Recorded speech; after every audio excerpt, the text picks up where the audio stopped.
welcome back to another episode of Minority Reportz podcast and digital series. I am your host, Mona Sheikh. You guys, I was off yesterday because I was doing something awesome. Because I got very lucky during the pandemic and I landed an awesome role in, drum rolls please, in a show called The Rookie on ABC. Ta-da! I can't, of course, tell you the details, but I play Donna Bossi, which is a really great fun. It was a really great, I don't know if I would say fun, but it was a great character for sure. And yesterday while I was on set, I met a wonderful co-star of mine who I work with, and he's a fellow brownie, and I want to talk to him, and I was just like, man, he would make such a great guest. So I was just like, I'm going to just bring him on to the podcast today. So here we are. You've seen him in Westworld. You've seen him on Criminal Minds. And, of course, you're going to see him in The Rookie with me. Here's my very talented friend, Antonio Leon. How are you? Hi. Hello. Hello. Thank you for doing this on a super-duper short notice. No worries. And you got to tell your viewers how amazing of a job you did on this show yesterday. Literally, like, we're just sitting there talking the entire day. And we're just talking about this and that, and then an emotional scene, which they will see at one point, comes, and you bring it, and you just saw my face go like, I'm sorry, what? She's okay. All right, I didn't know we were gonna bring it like that. I thought, okay. So, hey, props to you. Thank you very much. That's very kind of you. Yeah. It has been a pleasure working with you yesterday, and I honestly. I just love, like, because I felt like, oh my God, this guy's like done way more stuff than I have. And I was like, oh, he's just gonna go and just nail everything. And I'm just like, I don't want to like fuck it up. And I don't want to be like that person who doesn't know what's happening. So thank you for your kind words. Yeah, you killed it. I mean, you're a true pro. Honestly, I've worked with plenty of people, and you were just the definition of a pro, which is great. It's not something that can be taught. So great. Good on you. Thank you very much, my friend. Right on. Thank you. You know, Antonio, before, of course, I came on set, and I think you and I were talking about this. My brother, I told him that I landed the job, and then he was like, oh, who's the dude playing, your husband? And I was like, oh, it's this actor named Antonio Leon. And then he looked you up. And then he was just like, oh, yeah. He's like, yo, he looks like one of our cousins. And I was like, yeah, doesn't he? Yeah, you were saying. Yeah, it was like he could easily be Pakistani. And I was like, I know. Right. And then when I met you, and I was like, oh, yeah, you could easily be one of my cousins for sure. Are you comfortable with telling, like, your background and just kind of talking about it? Yeah, of course. I'm Persian. I was born in Iran, Tehran. My mother is Persian, she's Mongolian, and my dad is Persian as well, and he has some other things in the back as far as whatever, but true and pride, it's the Persian life. It's the Persian life. Yeah, and my brother was just like, I think his name is Ali Tehrani, and I was like, nah, dude, I think that's a character he plays. I think he's like Italian or Latino. I can't tell, right? No, yeah, I was, my given name was Ali Tehrani. And then when I first started in this business a while ago, like I was telling you yesterday, unfortunately, like it is now we've been lucky enough to have such more evolved people and writers and producers and directors to be able to show the different sides of ethnicities and people and where they come from, where they're at. Whereas back in the day it was like, all right, we need a brown person, and most of the jobs were just like strap a bomb and be like, la, la, la, la, that kind of shitty stereotypical. Yeah. So when I first started, it was very tough. So I chose to change my name, not only just for that, but for other reasons as well. And then suddenly the whole thing opened up to me. Yeah. And I was able to be lucky enough to do a lot more, not just Latin, Spanish, Middle Eastern, Argentinian, Cuban, whatever. For some reason, and it says a lot about, Hollywood at that time, where it was okay to cast someone named Antonio for many different things, but it was a lot harder for us as Middle Easterns to kind of get in there. It's again, it's been night and day from what it is, right? What it was 10 years ago to what it is now. I mean, did you start acting 10 years ago, or were you like kind of studying acting for a little bit and then got started booking jobs and stuff? So I started my first gig ever. I kind of just fell into it. I'll tell you the story really quick. I had to take an elective in college and theater. I never wanted to, but theater. What college is this? I went to the prestigious junior college at Pierce, UC Pierce, okay, which is Harvard on a hill. I'm kidding. It's a community college right in the valley. I don't know. But I took a couple of courses to meet the criteria to transfer, and then one of them had to be turned out to be as an elective. I took theater. And I didn't think of anything. I figured in going there, young, stupid kid, going to go in there, just play. And I had a teacher who, Valerie was her name, Valerie Greer. And she was a wonderful, like, Broadway actress, a wonderful actress. She was in a wheelchair, so she had an accident, and now she was teaching. Wow. And so the first scene I ever did was a play by Lawrence Fishburne called Riff Raff. And it was a really cool play. It's still out there. I think they might have made it into a movie. Long story short, when I didn't know anything, what it was, anything. I just learned the lines kind of with my buddy. We went up there, and once I got on that stage, and kind of just my mentality was only how would I say these lines as me.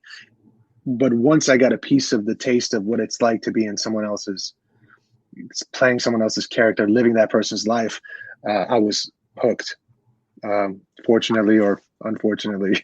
Yeah. I mean, after that elective, so did you also like take further acting classes, or you were just kind of? So I was this stupid kid. I'm like, I'm a good looking kid. I'm going to go out there. I'm going to knock on my door being like, welcome to Hollywood. Great. So I got lucky just by sheer stupidity. I landed an agent and a manager. And then I went, my very first part was with Mary Jo Slater. She was a casting director, Christian Slater's mom, and was for a project called Dream Team. And it was opposite of Martin Sheen, Academy Award winner. And I booked it just stupidly. Went in the room, just that I booked it, flew me to Puerto Rico for 3 weeks, and I got to play like his right-hand man, right? And I'm thinking, this shit is easy. I don't know what people are like worried about. What is this? And it was a phenomenal project. It was great. I mean, it was an experience, great experience. The project went nowhere. It turned into like a TV movie. It was right before whatever. And then when I came back, I was like, all right, what's next? And I think it took me a good 3-4 years to land my next job, because I didn't know anything about anything. Not only was I not, I didn't know, I had not taken any formal training. So then after a while realizing, my charisma or whatever it's not going to take me anywhere. This is an art like any other art. Then I got into class with Harry Master George was my first teacher. Was a phenomenal teacher, and Bernard Hiller and all these other people. And I studied and took a lot of Chekhov, Meisner, all kinds. I just tried to learn as much as I could about this art. And slowly but surely, I think 15 years later, I know about 2% of what I can towards this art of ours. What was it like working with Bernard Hiller? Because I know him, and I took a private class with him. That's all. Okay. Once. This was many, many years ago. Yeah. And his at that time, his claim to fame was what's her name? Cameron Diaz. Oh wow! That was so. He had a lot of celebrities, like a lot of celebrity-driven acting coach. Right. I mean, I studied also with like Cameron Thor too, and like that's someone else who's like crazy celebrity. I was like in class one day, and Britney Spears comes in, and I'm just like, okay, well, we're not doing acting anymore now, are we? This is just a whole. Right. That's like why it's like a runway for actors. Right, and that's why, not to jump ahead, but when I told you my main dude, my acting kind of like savant, Stuart Rogers, I love him because he's a theater rat. He doesn't give a shit about who you are, what you've done. He's like, and he has celebrities. He'll treat the celebrities the same way he'll treat a guy or a girl off the street just trying to learn what it is. So, Yeah. but to answer your question, Bernard Hiller, it was different. I think his method was like a Meisner kind of, but it was good. It was good to just get out there and just learn a little everything. I had a huge guard up just to be able to break that down, Sure. I mean, so you said 10 years ago. So we're talking about like 2010 or 2008, 2009 or something? With Bernard Hiller? No, when you started studying acting and like really getting Yeah. I mean, I roughly, I would say 10, 12 years ago, around there. Yeah. When I took it seriously, go ahead. What did you do before that? Like, did you go to college? Like, did you want to, I don't know, were your parents expecting you to become like an engineer or lawyer or doctor or something? Or So I had a 3.8 GPA, and I was kind of on the, and this is going to come shocking to many Persians, but I was on the same path as to become a lawyer and a doctor. Yeah. I know, it's very different. And then once I took that class, I was like, I don't know if I can do that. Yeah. I mean, more power, and I probably should have just slapped myself and stuck there and done that. It would have been very different. But so I went to my mother, and I told her, I said what I wanted to do, and God bless her. She goes, okay, I got your back. Do it. She's how wonderful. She was always very supportive that way. Are you an only child? No, I have two. I've been lucky enough to have two sisters.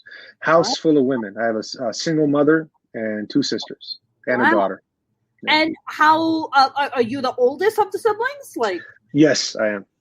Got it. And then you have two younger sisters. So were you you said single mother? So like, what did your parents like divorce at an early age, kind of a thing? Yeah. So it was kind of a set up marriage in Iran many years ago, and then my mom left, and they came here as soon as they could, and my grandmother brought everyone here, and then I came in a little bit later.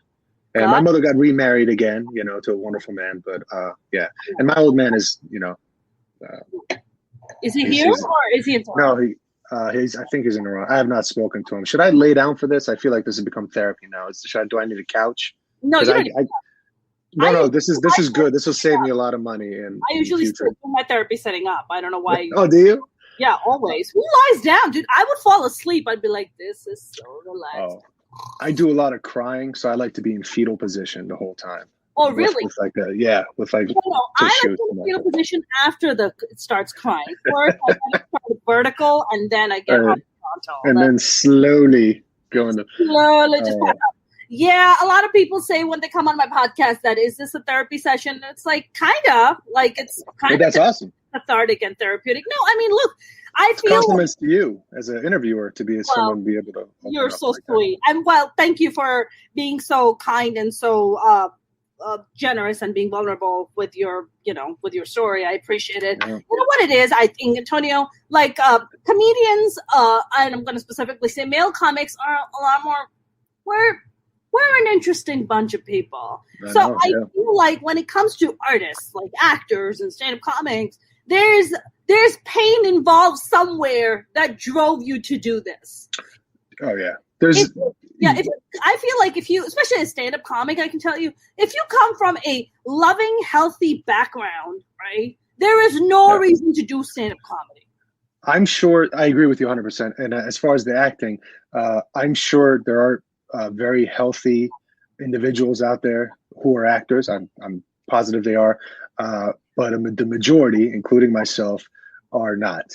And it's just a lifelong process of trying to figure out not only who you are, and it may start just as far as a recognition of just trying to be seen, just needing that, gratitude to be heard. I think that's approval, whatever it may be, verification that you exist. That's right. To later on to realizing, okay, or if you stick in it long enough to realizing, okay, and then you work on yourself, and then if you're gonna stick in this thing, how can I make this speak to me as far as an art form, rather than just a need for a gratification or need for a validation. That validation is the word I was looking for. Exactly. Yeah, I feel like the other word for validation is love. If you just kind of scratch it a little further down, it really is love, right? It's about that love and attention that somehow, somewhere in your childhood, it was just not, that need was not fulfilled. And now we're using being artists or whatever, you know. And in the meantime, you also get to make beautiful art. But thanks to low self-esteem and insecurities, a whole industry exists for that. And it's called Hollywood. I mean, that really... And it can amplify those feelings as well, you know. Sure. It can make it worse if you're not. That's right. That's right. Because this is not a, you know, this it's not for the faint of heart. This business, it's you get so many rejections. So I mean, if you have any sort of ego of any sort, that's going to be shattered to pieces. That's right. Within you get 100 times more, million times more no's than you do yeses. You know. That's correct. So, and you said something very interesting during our conversation. I asked you, I was like, is your daughter interested in becoming an actor? Like, would you let her become an actor? And you're like, hell no. And I was like, how come? And you were like, it's so hard. It's a brutal business. So is that gonna be your? So what if she comes to you tomorrow and says that, Dad, I want to be an actor? So what happens? I mean, obviously, she's the love of my life. I would support her no matter what. But I would do whatever I could to talk her out of it if I can.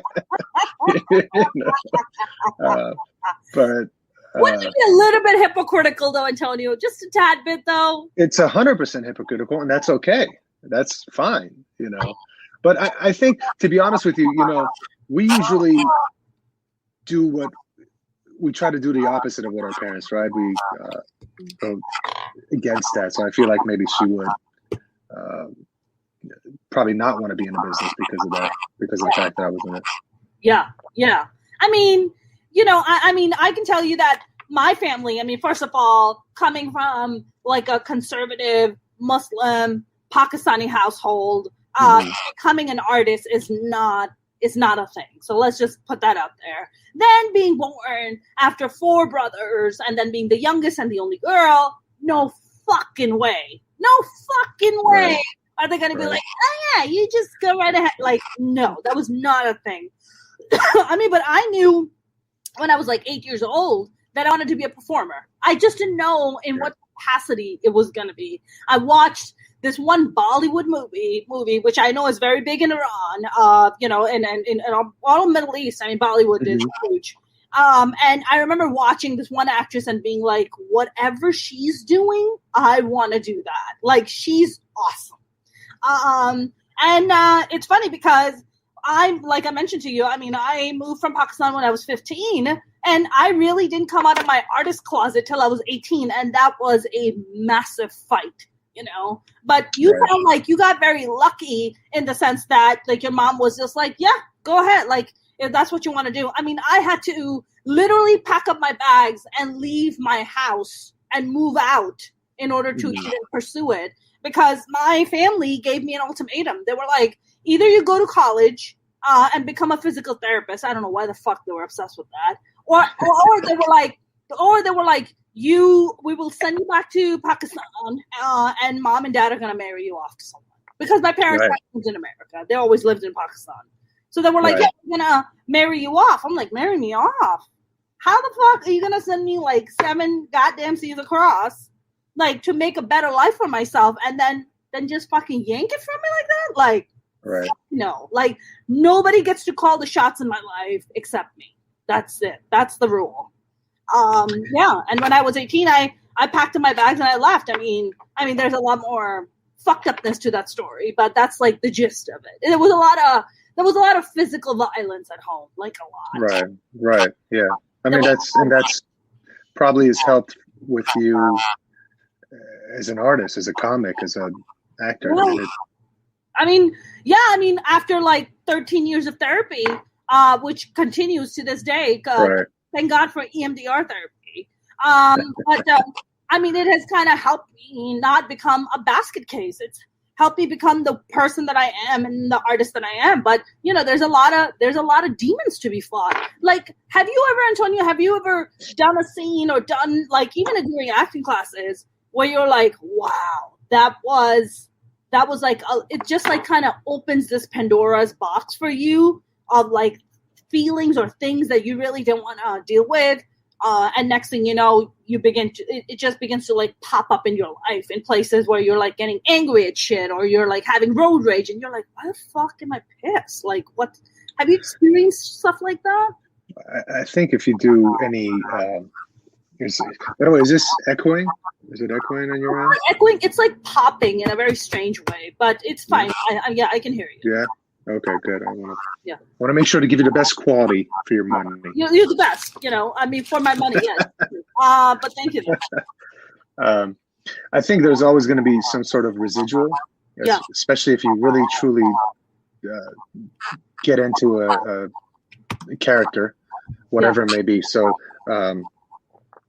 I think there was a play called Rabbit Hole, and it was about parents losing their kid that I did, and they made it a movie, I think, with Nicole Kidman or something, and it's one of those things that it like stays with you for months. It fucks with you, and just like, especially if you have a kid, and it's just like, it's the most fucked up. Can I say fucked up? Of course you can. Great. It's the most fucked up. You can say whatever the fuck you want. How about that? Good. I love it. It really is. It's like, but that's the great thing about these parts that we get to play. It's like you get to live, whether it's good or bad, in this other life, in this other form, in this character, and then you kind of give yourself up to the writer, however they've written it, and just kind of be able to live through them.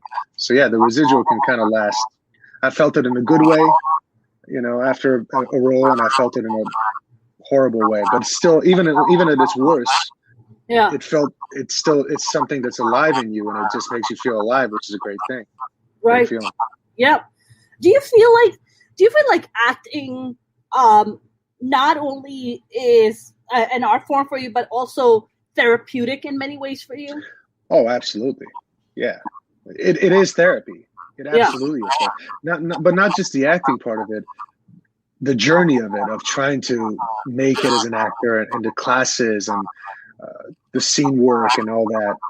It's all one. Yeah. Yeah. I mean, I remember being in acting classes, doing certain scenes or doing like these private moments, and just walking away like fucked up. Like, I remember times when I'm like literally on the subway coming back from the class and just bawling my eyes out and just don't even know how to like control it.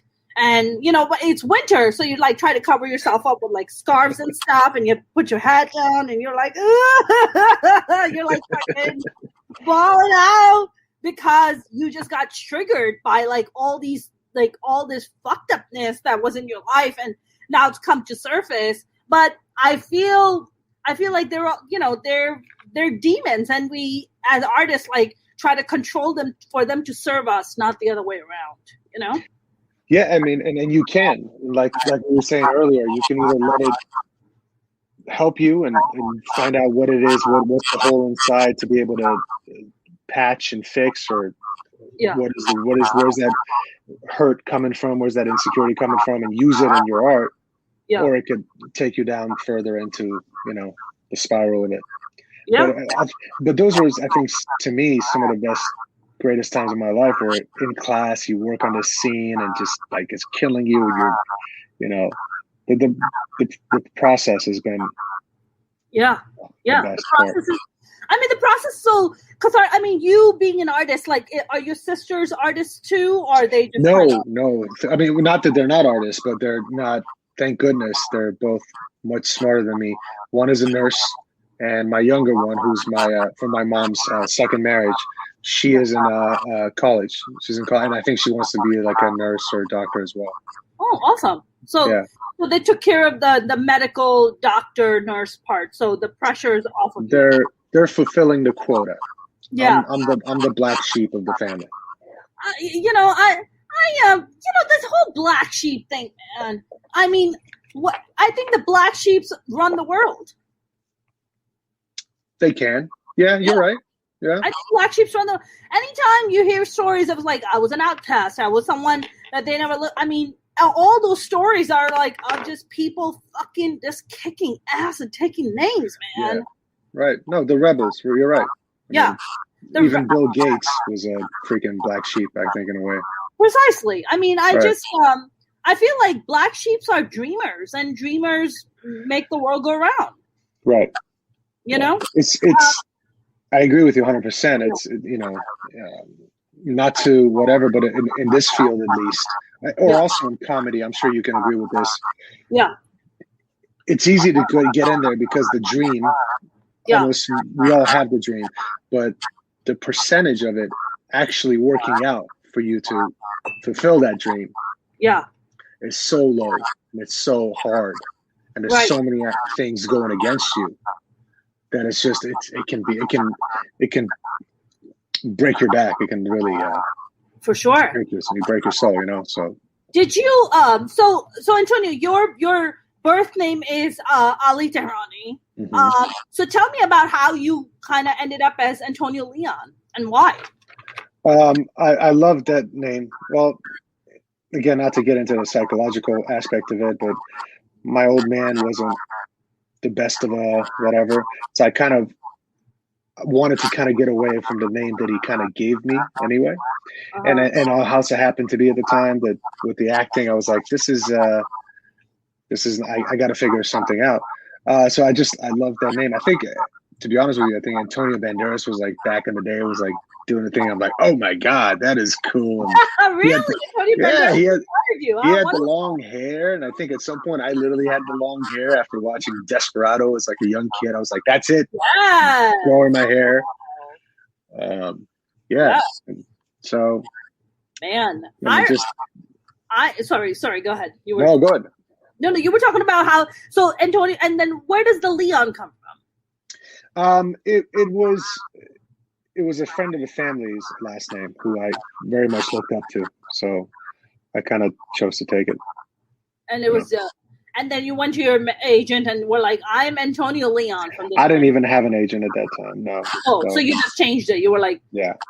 When you were starting out and when you would go to agents, would they ask you your background? Would they say stuff to you like, "Hey, you know, I can submit you for this role or that," or like, what would the conversation be like?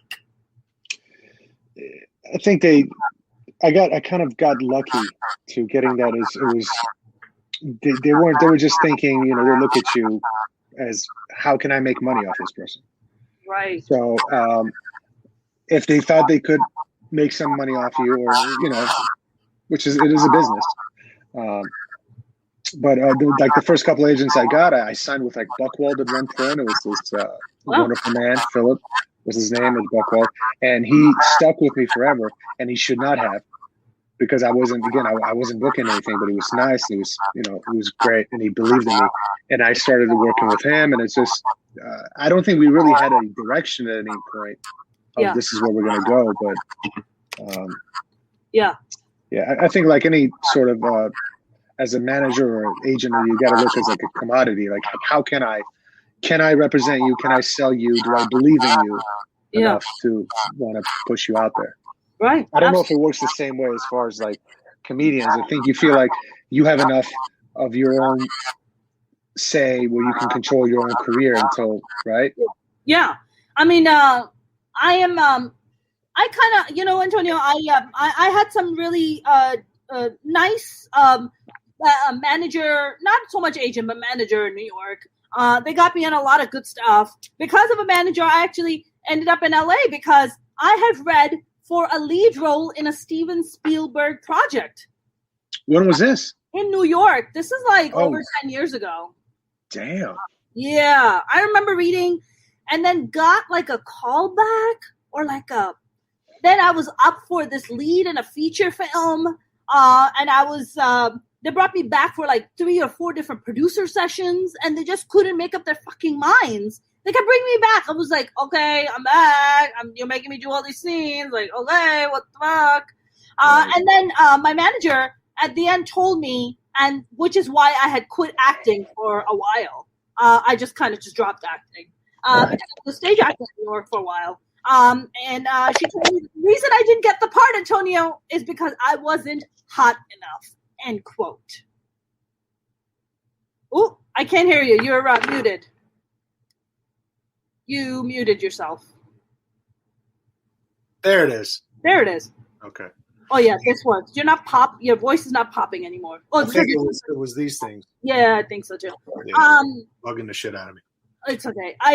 Honestly, when she told me that I wasn't hot enough for a role, I was like, I thought this was about talent and hard work, and I was like, you know what? I'm good. I'm gonna put this acting stuff like away because I love stand up. I love going up on stage. I love creating my own material. And I just I moved out to, she was like, look, you need to move out to Los Angeles. That's where all the big stuff is. I moved out here and all my auditions dried up. And I was like, fuck it. I'm just going to do stand up. So that's what I did. I would like hit up 3-4 mics a night, like stand in line for like fucking 2 hours to get 3-minute sets, like whatever it took, right? Just to build that, the first 5 minutes, to build that 10, to build that 15, like whatever it took, right? And then eventually you're just like, you start getting booked on shows, you start getting paid for shows, and you're like, oh, you get paid for this? Right. I thought it was just drink tickets and weed. I thought we were just getting paid in weed. No, we're not getting paid in weed. Do they pay in weed? Because I apply somewhere? Do I need to? That sounds great. I mean, if you're a stand-up comic, yeah. There used to be this room they used to do up in the valley. One of my girlfriends used to book it. And it was like this private room. They would make you like the secret room in the back. Mm-hmm. They would be selling like bongs up front, but they had their own special weed they would sell in the back. Wow. And you had to have like a pass code to get in there. Right. And then when you get in there, they have this massive room. Everybody's like smoking up. I saw a pregnant lady there smoking up. And I was like, is that good for you? Very, very French. Yeah, super French. They were doing dabs. You could do dabs. I was like, this is fucking weird. I remember like smoking their weed one night. This is a crazy story. Right. I remember going up there, doing a set. They paid me in weed. I come back down. I sit down. They had this really cool, like, this really cool bong that has like water. But you smoke it. It like because it evaporates, so it gets absorbed in your blood a lot faster. Right, yeah. So I'm like, fuck it, I'll just smoke some now, and then I'll just go home. Like, I'm going home after this. It's not going to hit me that fast. Oh, boy. Oh, no. It hit me so hard, Antonio, I couldn't find my feet. I was like, yo, where's my feet at? Like, I can't find my fucking feet. And I remember just, like, looking down and then stepping outside, and I was like, all right, just breathe. You're going to be fine. You're going to be fine. I was like, if you just eat something, you'll be fine because you're probably hungry. So it's probably hitting you hard. Right. So I go to like a nearby, like a Burger King. That was the only thing that was open. I go to Burger King. I'm the only one there and this older gentleman. And I'm saying to myself, I'm like, God, this guy doesn't even know. Like, if he just hangs around for a bit, he can actually take me home because I don't know where the fuck I am. I'm like deep in the fucking valley somewhere. Right. So I'm like, all right. And I'm just going to eat this burger. I'm going to be fine. The more I eat the fucking burger, the higher I get. Oh, no. It's getting more and more absorbed in my blood. I'm like, oh, my God. I don't know what is happening right now. Oh, I was like, okay, you know what? It's okay. I'm just going to put my GPS on and I'm going to go home. Guess what? What? Mama didn't bring her charger and her phone died. How the hell am I going to get the hell out of this place? So I have like my windows rolled down and it's like cold. I have the AC blasting on my face, like trying to like keep me up. And I'm like driving, trying to find my way. Finally, I get on the 101. I get home and my mom was staying with me at the time. So I come home and the first thing I did is I opened the door and it was like dark. And I fell right on my face, and my mom was crashed up on the couch. And she's like, what happened? I'm like, nothing. Go back to sleep. I'm not completely high. No. I'm fine. Nothing is wrong. I'm fine. And then next day I woke up and she was just like, did you come home a little high? And I was like, what? I was like, no. I was like, you go to sleep when I tell you to go to sleep. Go to sleep. You're getting sleepy. You're getting sleepy. I was like, you are not allowed to ask me questions under my own goddamn roof, lady. This is mine. I pay for this. This is not yours. That's great. But I think my mom I'm gets a lightweight now these days. So like I'm like literally just one hit, and I'm just like, really? Yeah, yeah. I'm crazy lightweight. Really? Well, you don't smoke that much. That's why. No. No. My drug of choice is little vino. Got it. How many beers can you put away? How many glasses can you drink? And you're just like, I'm all right. No, I kind of do this professionally, so I can. You're a professional wine drinker? Yeah, we're fine. I can. I think there's a term for them at AA. Yeah, it's called an alcoholic, but I mean that's still not sexy. I think I would say functional. I would say functional. That's true. Yeah, I like to wait till at least 10:30 in the morning before I start drinking. That's fair. Before that, it was ridiculous. Listen, 10:30. That could be noon somewhere. That's right. But to touch back on what you were saying in the beginning and getting those opportunities. Yeah. I think like I have a couple of stories like that too. It's when like you're almost too stupid to know how big of a room that you got into.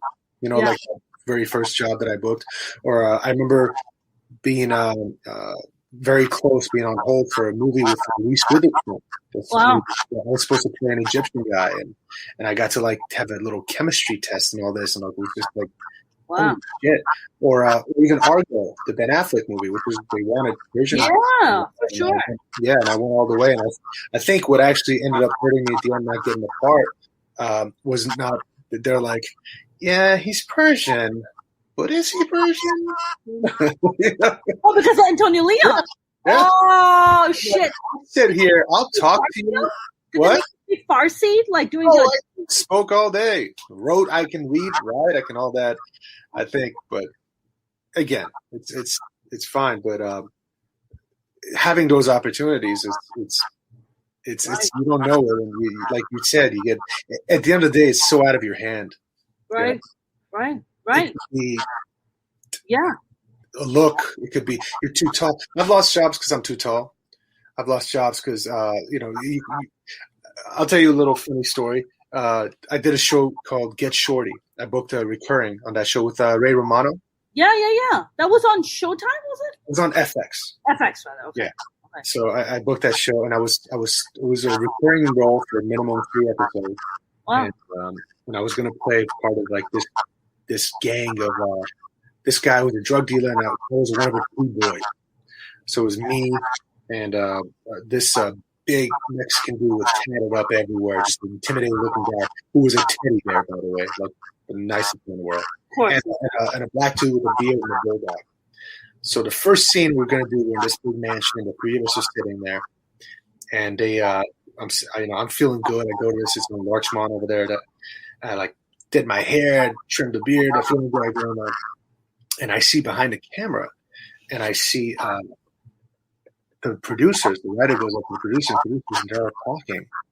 And I'm like, oh God. And I'm like, as an actor, you get insecure. Like, are they talking about me? I'm like, no, you're just in your head. You're fine. They're not talking about you. And then I see them actually going like, I'm like, oh, fuck. Oh, God. I'm like, okay. So makeup lady or wardrobe comes and goes like, okay, get him a beanie. Okay, great. Get a what? A beanie. A beanie, okay.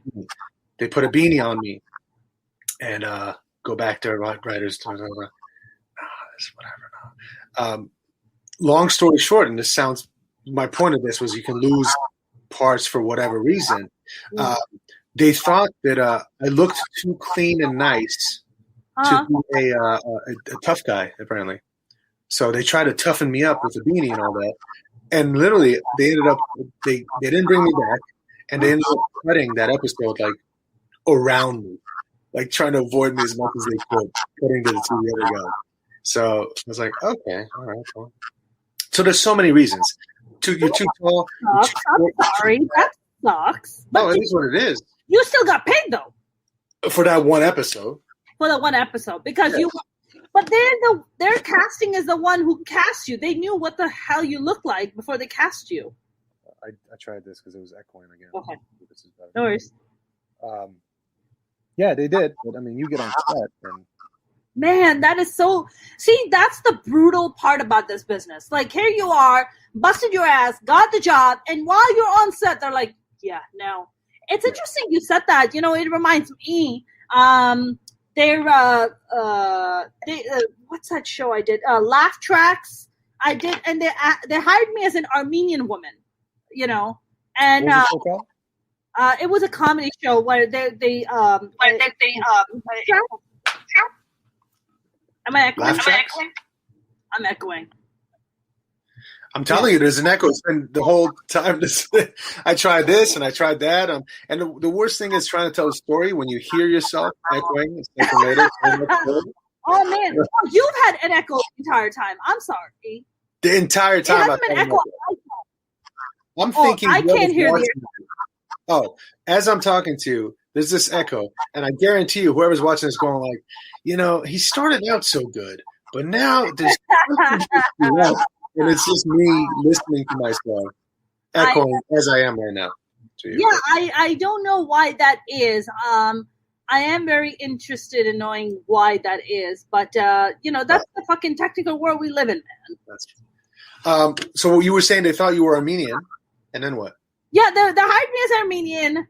Everybody was like loving what I was doing. And then, so it's basically a show where the comedians go and tell their stories, and then the actors, then they reenact the stories. Like as actors get to reenact them. But most of the actors they hired were also other fellow comedians. Mm-hmm. So there's this one female comic, she's telling her story, and they hired me it's a story about an Armenian woman cutting her off on the road. She's driving a Mercedes. And the Armenian lady's like, you cut me up because you drive a fucking piece of shit, you know? And she's like, lady, I just got divorced recently. Like, she's like literally breaking. She was like, oh, I'm sorry. She's like, oh, you got divorced? She goes, yeah. He's like, you tell that piece of shit to buy you a better car. Because, you know, if he's going to divorce you, fuck him. Let him buy you a new car. Something to that effect. And I remember, like, I think she was like the second AE, this lady. She was the second AE. And I remember her, like, looking at the director and being like, why is she hired as Armenian? Like, she doesn't even look Armenian. Like, why is she hired? And the director was like, she's fine. She's doing a great job. She's fine. And I just remember them being like, almost losing that job because this lady seemed to have a problem with my look. Right. You know? So it's just strange, man. I mean, which is it's a thin line because, you know, I'm all for, you know, as actors, as actors of ethnicity, there's so few parts out there for us anyway. Yeah. It's gotten much better nowadays, but there's still so many few parts. So I can understand if there's an Armenian woman actress out there going like, sure, why did I not get it? You know, and same thing for me and other people, you know, when I've played Cupid and I've played this and that, it's like, I completely get it. Yeah. Or what I've seen, and we've seen this, where I've seen someone playing a Persian guy or something on TV, and you're like, sure, and they have to speak Farsi, and you can tell they're trying to speak and they have no idea what it is because they're not Persian, they're like Arabic or whatever. That's right. Right. So, yeah, there's a part of you that goes like, oh, you couldn't fucking find the right person, but yeah. At the end of the day, it's like hopefully it's the best actor for the part. Yes. You know, rather than they have to hire a certain person, you know. Yeah. It's a thin line, and I think we live in a time now that to be politically correct, it's almost gotten to a point where now as artists, now it's all the studios and everyone they're very conscious of that fact that, okay, we got to make sure, which is great. Right. Make sure the certain person playing a certain part is that part or whatever. But I mean, we got into this thing to be able to act, to be able to play other. Like, I don't want to just get into this and just play like who I am or a Persian man, or you don't want to play who you are, a Pakistani woman. It's like the whole point is to be able to play someone that's not necessarily locked down to an ethnicity of sort. You right. know? Right. I mean, Antonio, you and I were also briefly talking about this on set yesterday, where, we are clearly not in our 50s. We are like, you're getting cast as like someone in your 50s because, you're ethnic and they can't find people of that age range. So young people like you and I are like getting hired as older people, which is very interesting because then you look at the leads of the show, whatever, and you're like, the lead of the show is 10 years older than me, at least at the bare minimum. Yet I am playing somebody older than that person. You know what I'm saying? Yeah. I mean, that's the ageism part of it. That's Hollywood for sure. Yeah. Yeah. Is that the ageism part, or is that the fact that they can't find ethnic actors of that age, so then the younger people have to end up playing those roles? No, dude. Because as far as the older Persian actors, men, there's gazillion wonderful Persian actors that I've worked with a few of them. Sure. You know that lady, wonderful actress, Shohei Aghdashloo. She's I love her. I've worked with her. She's wonderful. Her husband, I worked with him on Agents of S.H.I.E.L.D. Oh, wow. Wonderful man. Great, whatever.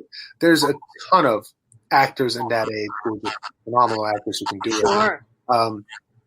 I think it's also, they always cast younger to play older in TV. They have for many, many years. Yes. Which is good, but I'm with you. When I got this gig, I was like, part of me was like, wait, what? I'm playing, that's my ego in a way was kind of like, fuck you. Bastards. I mean, I'll take it. Fucking old? What the fuck? Right. I'm going to take the job, but fuck you. Right, that's right. I mean, you know what it is, Antonio? When I was in my 20s, I was getting cast as in my 40s. And I was like, I'm 25. Like, what the fuck? Right. I was getting cast like in my 40s. And I think looking back on it, it was because they didn't really have like South Asian actors of that age range back then. Mm-hmm. So they were taking young people like myself and putting us in these older roles. Right. And I'm like, okay, so not really much has changed for me. My years just keep moving up by like 10 years or 20 years. The older I get, they just add another 20 on top every time I get older. But you know what it is? Honestly, this is not to sound ungrateful in any way. I'm very, very grateful for the parts, and I'm very grateful to work, and especially during the pandemic when, there are like fucking next to no fucking auditions. Right. And I think it's really wonderful and very blessing. Like it's a huge blessing to be able to do that. I mean, what, like you said that you also write, so you have like 2 projects you said that were optioned? Yeah, I've written a bunch of. So okay, little backstory in this, and I think I told you. Remember, I said one of my dreams is always to be to pursue comic, being a stand-up comic. I love the comedy. To me, was a self-defense mechanism. Yeah, for sure. Yeah, I grew up in my younger days, in my middle school, early high school. I was like a short, fat kid before I like sprouted up. So my only mechanism of trying to make it was comedy. Yeah, you were getting bullied. You were getting bullied in school. Yeah, well, yeah, comedy. Every comedy is the best self-defense mechanism there is. So I also grew up with like watching sitcoms, like just like I love that format, the situational comedy. So I love writing that. I love being able to act in it. I also love writing it. So that's I enjoy writing that. So I wrote a bunch of different, like a few different sitcoms, and I made one of them called Bro Man, which is it was like the idea was 2.5 Men meets bosom buddies. It was 2 best friends going to Vegas one crazy night. They end up getting married. They come back, and how that kind of works out for them, and then it works out for them to keep this fake marriage because of the benefits of what it comes. So it was, I always love, and to this day, I think with everything that's going on, especially now, I enjoy being able to just put on something and just forget about. It doesn't have to be like a lot of people are like, oh, I need to. What is the point of the show and where's it going? I'm like, sometimes you just want to unplug. You know, you want to watch something stupid, whatever that may be. Whether it's How I Met Your Mother, 2.5 Men, Big Bang Theory, Always Sunny in Philadelphia, you name it, New Girl, Seinfeld, all these things. Yeah, comedy. We just like any episode you can put it in and just like take a few minutes off. So I enjoy that. So yeah. But did you write this with yourself, as the lead? Because knowing that, hey, nobody's gonna write this for me. Like I have to create this for myself. I did, yeah, exactly. I did, and I shot it. We shot the whole pilot. Oh wow, you did. Yeah, we did. We shot the pilot because it was going to be my vehicle too. I loved it, and I got to work with this amazing director, Daniel. He's a German dude who's like, you think German guy and you think not funny. One of the funniest people you ever meet. Completely got the script. Wow. And we shot this beautifully. Wow. I think the only problem was this guy does a lot of he's a very David Fincher style of a director. So my comedy was written more in front of a live studio audience, kind of a multiple cam. Yeah. We combined these two into this genre, which people were like, "I love it," and it's crazy. We shot in a single cam format, but it was the way it was lit and the way the comedy. It was awesome. I think to be honest, I think it was ahead of its time. Yeah. Yeah. And so you guys shoot the pilot, and then what happened? Did you guys try to go and sell it to a network? Like what happened? We got optioned, and then we went out to a bunch of different people at the time. So when this came out, this was a few years ago, right? Yeah. This is a funny story that you're bringing this up because it's going to circle back to the ethnicity part. So this was a few years ago when Hollywood was very much just woke. Like, we are going to do everything we can. Everything is ethnic, and every show had to be a black this, a brown that, and a woman and a short and a handicap, and it was like just pushing it, even though when the script sometimes didn't even call for it. Yeah, it's kind of like the whole point of it was at that time was just to make. It was like I think second year of Trump's presidency, and it was just we're going to make sure that the ethnicity, which was awesome. Yeah. But this comedy that I wrote wasn't really trying to push the ethnicity part of it. It was just about two best friends. It was just a situational comedy. It was just It was just funny. It wasn't trying to bring anything in like LGBTQ, and it wasn't making statements. Yeah. That it was just trying to be funny. And so a lot of people, the reaction was we love it. Yeah. But right now we need more of something that has to do with what it was 2-3 years ago. It was a lot of things. If you look back at pilots, it was a lot almost forced to a certain point. You had to have something very unique, and not just unique, something very different to say. It couldn't just be. Yeah. Yeah. Yeah. I mean, I know that Hollywood has been very like, oh my God, we need to be woke. We need to like cast all this. And so sometimes it almost feels forced with few things. You're just like, this doesn't really go. Like, I don't know why you're doing this. This. I know you're trying to be woke. I know you're trying to, like right now, the big deal is like three female directors have been nominated for the Golden Globes. And they're like, oh my God, it's historic. Now, I have a few female director friends, and I brought them on. We've discussed like what it's like to be a female director. I think it's like something stupid. It's like less than 3% of Hollywood is female directors. I mean, it's really bad. It's really, really bad. Yeah. And if you're a woman of color, you can just forget about it. Oh, yeah. Yeah, just forget about it. You're like all the way in the bottom of the food chain somewhere. But and they were telling me about how they go on set and are confused for being like, hi, are you like the craft person? Right. Are you the makeup person? And she's like, no, I'm the director of the show. Oh, okay. Or have situations where male actors pushing back because she's a female director and he doesn't want to take the direction from her, right? And then she has to come out and be and be like, no, I'm the fucking captain of the ship. Like, you're going to listen to me. So I think it is a very interesting thing. I mean, have you ever thought about, like, getting into the director world, or you just want to kind of stick with the acting? No. My dream is to. I directed my own pilot too, which was great. Oh wow, good for you. And to be honest, it was like the one day out of the shoot that I was just directing rather than acting in it was probably one of my favorite days out of that entire process. Wow. I love the writing side of it. I love the directing side of it. Yeah. Just as much, if not even more. So my dream would be to like the guy we worked on The Rookie, for example. Yeah. Sylvan. This guy is a huge TV director. I mean, you look at his stuff, right? He's got 100 TV credits of like this guy's a pro. Yeah. You can tell. And I've been lucky enough to work with some amazing directors. And that to me is like something that I would love to get into TV directing. That's something I truly enjoy, especially if I would be able to do comedy even better. Right.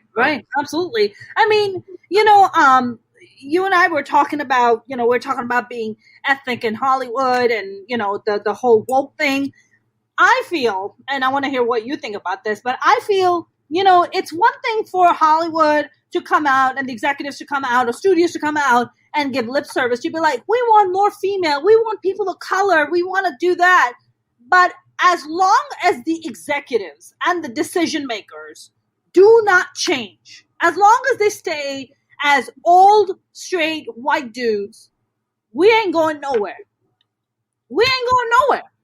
Because even whatever stuff you bring to them, they can't see it because they don't come from that world. They're not, and it's not like they're bad people. Don't get me wrong. They're not bad guys. It's just that's not their experience. It's not their world. When you have a female, executive sitting up in Netflix, right? She wants to look, especially if she's a woman of color, she wants to see what the fuck I have to offer. She wants to see what Antonio has to offer. It matters. Being in positions of power matters. What do you think? I will tell you a little story. I have a very, very close friend who works for a major studio. And this person, I'm not going to name any names for a studio, but this person told me at one point in the meeting, the heads of the studios sat down this meeting and they said, okay, we need to have a conversation about this. We need to make this more. We need to make our studio, we need to bring more ethnicity, we need to bring more people of color, the project. And it was, so this person was like, oh my God, this is amazing. We're having a conversation and we're going to move towards it. And the conversation was had, but nothing was followed.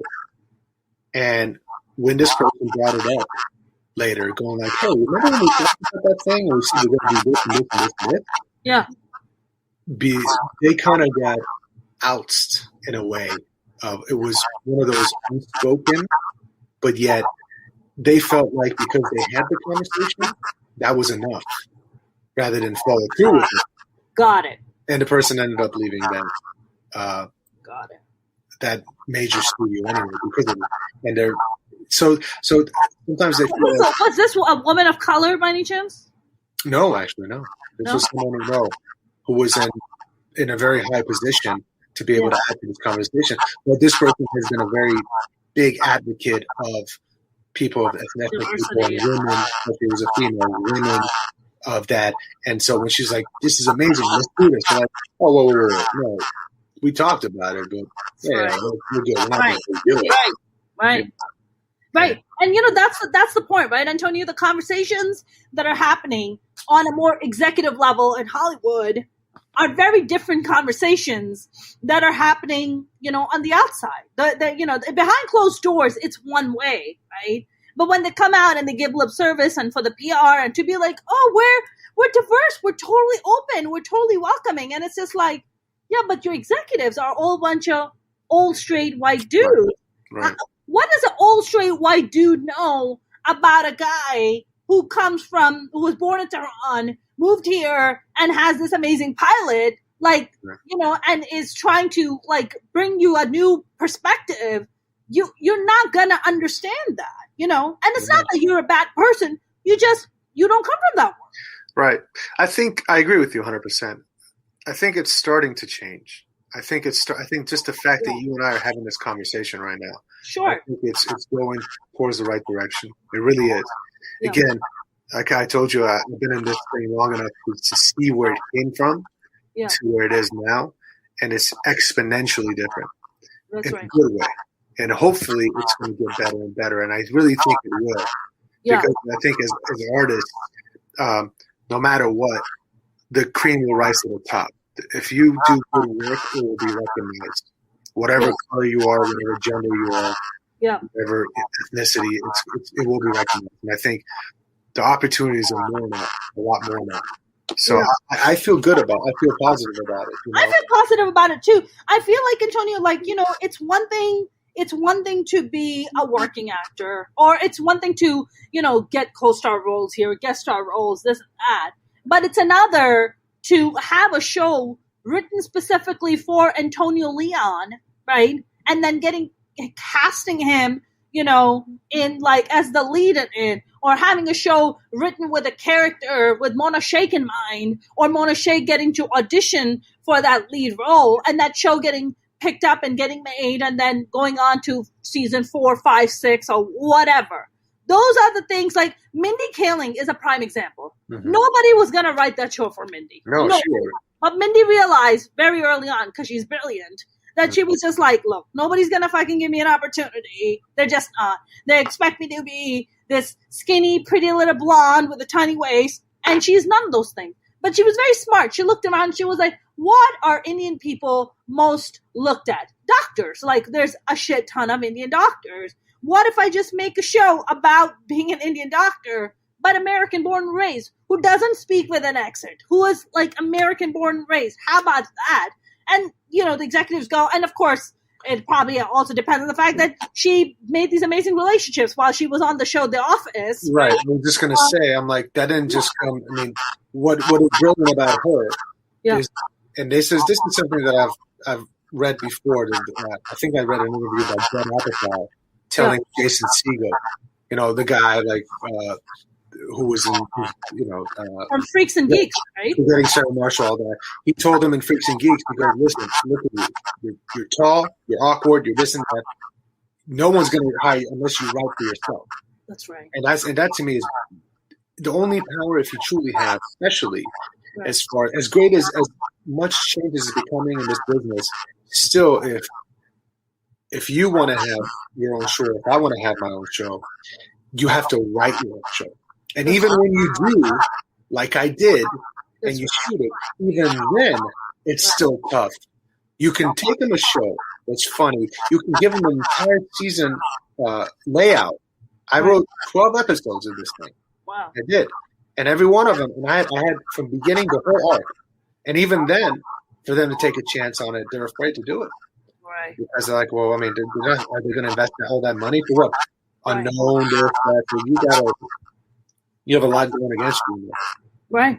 I mean, and that's the difference. I once met this wonderful. She's a big shot at Netflix now. She's Indian. She's wonderful.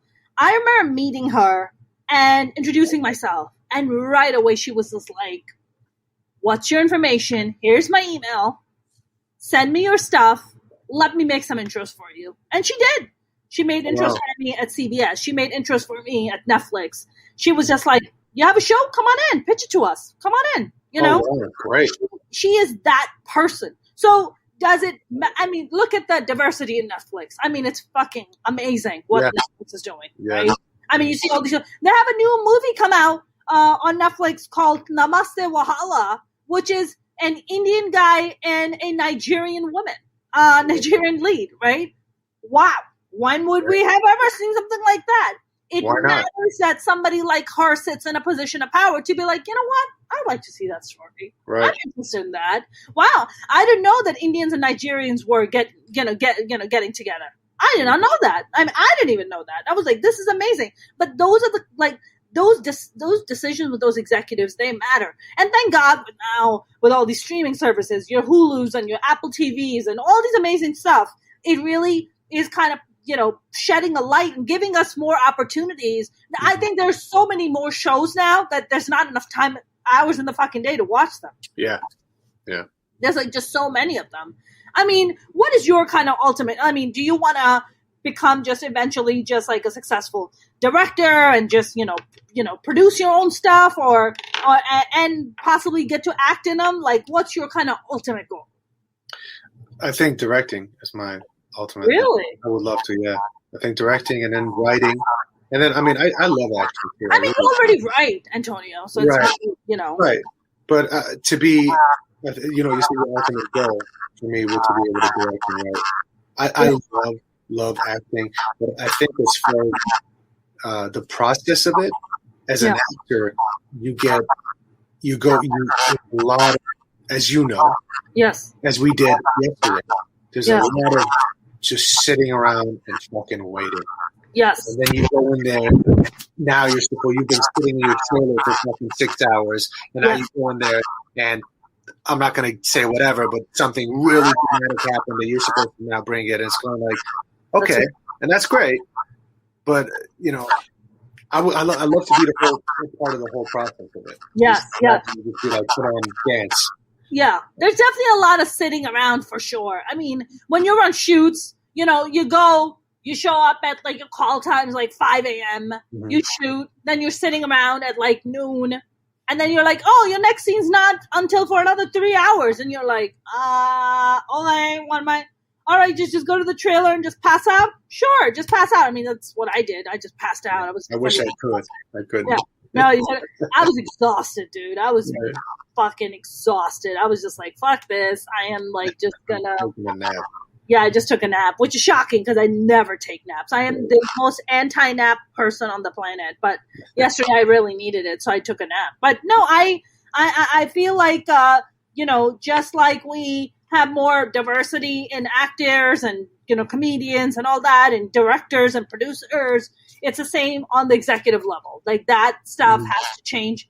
It trickles down from the top. Like that's where it's trickling down from. Right. So those conversations are very important to have.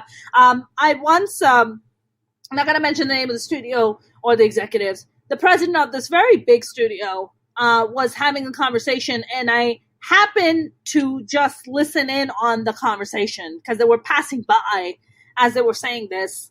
And they said something to the effect of, there was a script with like 5 female leads, and they were all astronauts. And this person goes to this other executive. The other executive was a person of color, woman. And she goes, this is a great script. She goes to him. She goes, this is a great script. We should make the script. This is like 5 female leads who are astronauts. And the president of this very big studio says, nobody's going to believe that there are that many female astronauts. Right? So, like, what do you say to that person? Like, you're fucking ignorant? You're the fucking president of this massive studio. Like, what is she gonna do? Challenge him? Be like, you're fucking short-sighted. You're closed-minded. Like, what's she gonna say? Right? She also eventually ended up leaving the studio because she was just like, this. They just don't get it. They don't get it. And this is something that people are running into more and more. But I want to hear more conversations of that happening on an executive level. That's where it all happens. That's where the green lights happen, right? That's where I see an Antonio Leon pilot come to me and be like, I'm gonna green light this. I think the trickle down effect this way now is going to be the other way around, where it's going to come up as artists to writers to directors to the people in the Netflix, and then eventually, hopefully, the person who is the executive of Netflix is going to, because their model is going to work. Yeah. Nobody really think about it. Networks, all the great shows are on Netflix and Hulu, so that's going. Eventually, they're going to realize that we're either going to adapt or we're going to die. Yeah, and what does that mean? That's right. The smart ones realize that. The dumb ones don't, but the smart ones do. Yeah. The smart ones are like, evolve or die. I mean, that's it. Life only has 2 things, and that applies to anything and everyone, anything that's a living being. Evolve or die. That's it. Those are only 2 things that are happening as human beings for us. Yeah. Evolve or die. That's it. Those are the 2 things. So take your fucking pick. What's it gonna be? I agree. I know we're a little past 1 hour. I know you were wondering what the hell are we going to talk about for an hour. I know. Good. This is good. You never have to worry about that with me. I can go on for hours. I can go on for that's why I'm popular with the guys. I'm just kidding.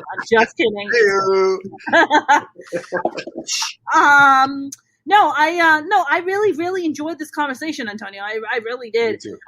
What do you got going on, man? Like, are you now working on a new sitcom? I know we're gonna start wrapping up. So, are you working on something new?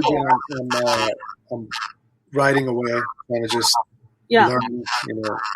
Talk to me about why have you not had a chance to do stand-up comedy? I'm really curious. What is that? Is it fear? What is that? Because I'm a scared little girl. You're a scared little girl, or you're just scared? Period. I'm just scared, actually. What do you think is going to happen if you do stand up and it doesn't go? What do you think is going to happen? What's the worst that can happen for you? I mean, I just haven't. You know what? It's not about that. It's about I haven't gotten there yet. I think I will. Yeah. Maybe I will. But not. I mean, like you said, now it's almost impossible to get in front of a crowd anyway. Right now. I mean, there might be some like online. I know. I got booked on a show, Right. but it was like going to be an in-person show. But I've done some like online. There are like online mics. I think people are running, which might not be a bad start for you because you're not there in person, but you're online, so you can still have that kind of virtual barrier to just be like, that didn't work. All right. Right. I also would not want to, like you said, you have having like a solid 5 or a solid 10. I would want to make sure that I have. It's a whole different writing, and I think you can agree with me. Stand-up writing than it's just bits, Yeah, it's bits. And to me, Antonio, you sound, after just talking to you for a bit now, I have a feeling that you're a storytelling comic like I am. Yeah, I mean, I feel like that's some of the best how people can relate to you. Yeah, right? Stories, right? Yeah, storytelling. But don't even start with 5 minutes. Just start with like 2 minutes, 3 minutes. You don't have to put all that pressure on yourself. Yeah.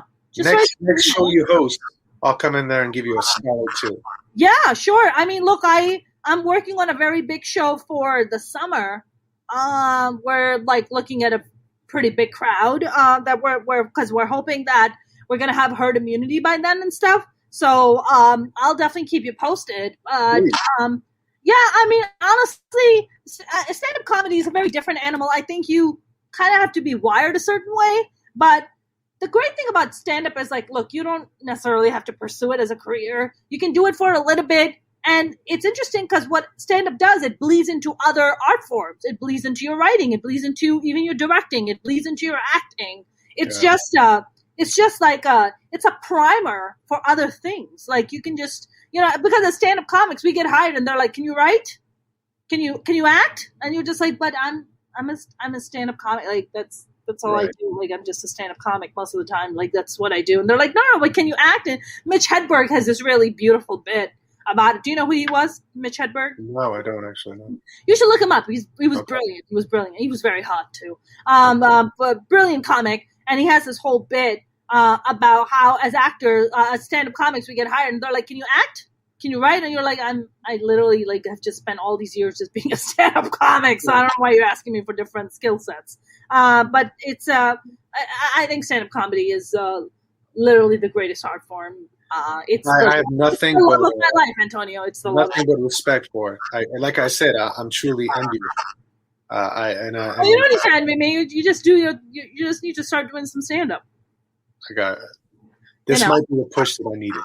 Listen, and you want some guidance or whatever, I'm here. I'd be more than happy to tell you that you might feel like your soul is going to get ripped out, but fuck it. It's not really. I'm all about facing the fears, so this is something that I definitely do want to. Yeah, you'll lose sleep for a little bit. They ask people that what was the number one fear that most people have? It's public speaking. Yeah. Public people are like, I'd rather die than public speak. I'm like, Jesus, really?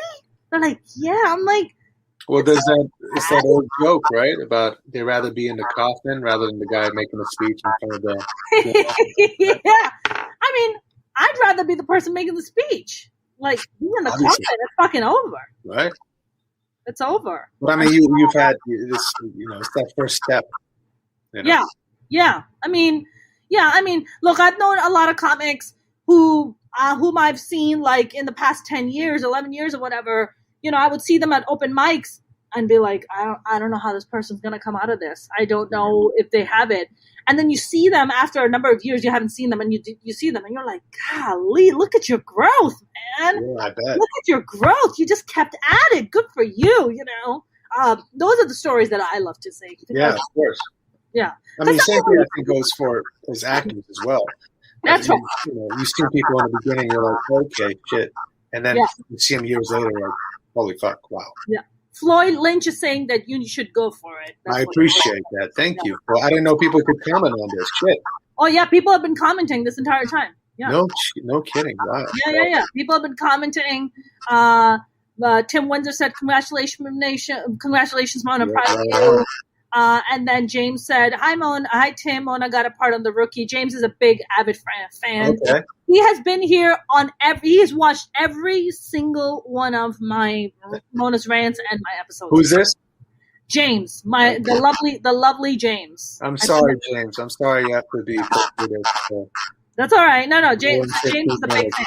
James is great. He's awesome. In the mail, James. I apologize. All good, my friend. All good. Antonio, this was a really fun conversation. I know you're not very big on social media, are you? I'm on there.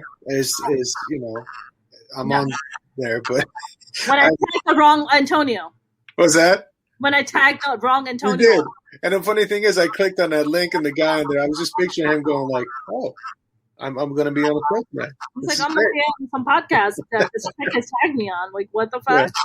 Yeah. That's so funny. But yeah, I mean, do you want people to follow you?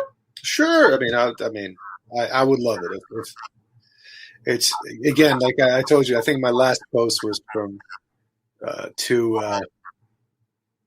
years ago, but I'll get in there. Yeah. Appreciate that.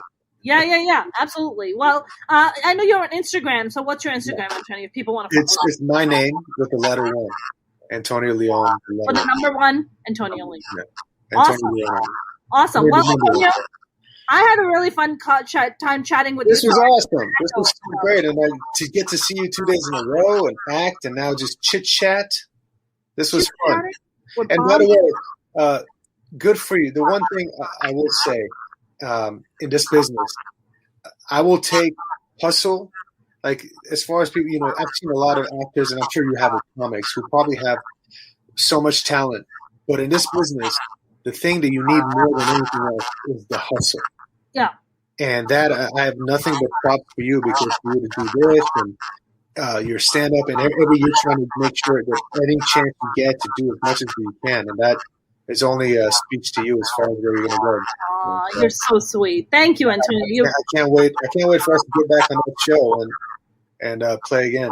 Yeah, man. I just want to let you know that whatever I'm feeling like shit about myself, I will hit you up for the self-esteem boost. Oh my God, anytime. You've been such a cheerleader, so thank you so much for your kind words. You're so sweet. My pleasure, of course. All right, my friend. I will talk to you soon. Thank you so much for your time. My pleasure. Thanks. All right. Thanks for having me. Be safe. That was the lovely Antonio Leon. I know you guys enjoyed that conversation. I know I definitely did. Even with the technical shit, who gives a shit? We got the point across. You guys, if you haven't subscribed to my YouTube channel, please do. You can go on youtube.com/Mona Sheikh Comedian. You can follow me on Twitter and Instagram at Mona's Comedy. And, of course, on TikTok and Facebook at Mona Sheikh Comedian. You guys, always a pleasure. Always nice to see you guys. What did James say? James said, thanks, Antonio and Mona. Fun chat. And then James said, I'm off to The Rookie to my Hulu watch list. Yes, what a great show. And Nathan Fillion, can I just say something? What a wonderful actor, wonderful human being. Just the cast is just lovely. Everybody was just wonderful to work with. So shout out to The Rookie. And thank you so much for having me and Antonio on the set. You guys, have a good night. I will see you on Monday, I think. Oh, you know what? Monday, I'm gonna probably try to do like an early cast, because early live stream, because I'm doing another shoot on Monday, so I'm busy with that too. All right, you guys, have a good night. See you soon.